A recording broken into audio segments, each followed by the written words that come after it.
There was a time in my life, let's say from probably 1976 to about 1981, I discovered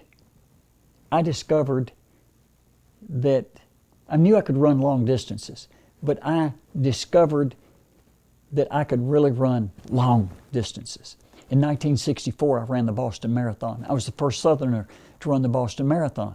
But during those years, and in the late 1950s, in the 60s, I didn't want to tell anybody how much I was running because they thought that I was crazy. And a lot of people say, that boy's hitched in the head bad. That's all he wants to do is run down the road. But from that, there was a time that I ran for one thing only, and that was me. But I've learned in life that a selfish dream will not sustain itself. But the more your dream embraces the lives of other people in making a difference, the greater that dream in what you do, the opportunity of it's succeeding. And that's a success. And that's called psychic income.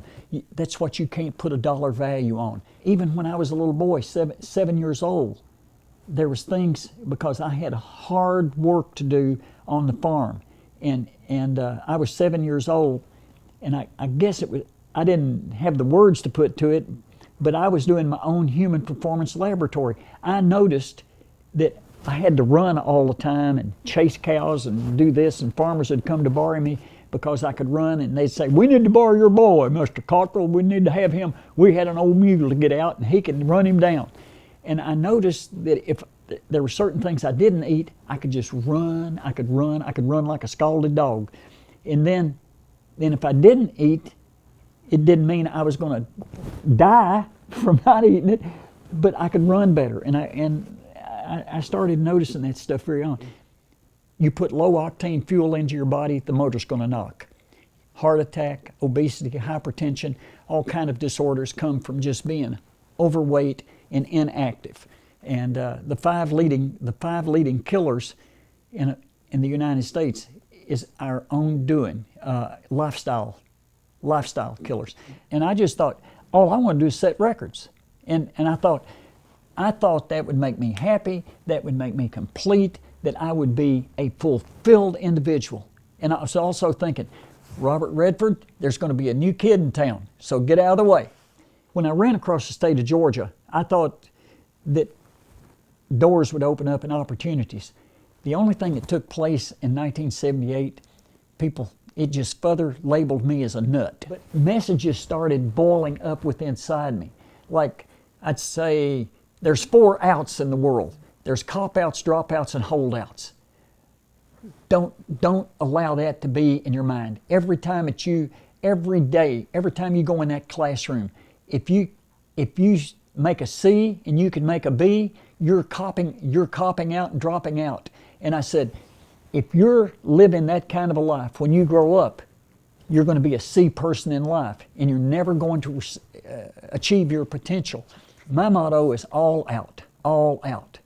And so these are just little messages that were coming up, and people, bravo, bravo, woo, and all that. I'm going, what did I say? What did I do? And then I ran across the United States in 1981. I can't tell you the number of people. Carloads of people would just jump out of their car. Can we run with you? Yeah, come on. Like out of Forrest Gump. And waiting for me to say something profound. What's the meaning of life? I don't know. And the idea, I said, I'm building friends. It's friendships. And friendship is the rarest commodity on this earth. It means a coming together in thought and heart and spirit. And I've run across 40 different countries, and it's building relationships. I realize that this is a vehicle. It is what I do well. Every person has a seed within them, that seed of greatness in every person, waiting just to fall on fertile soil.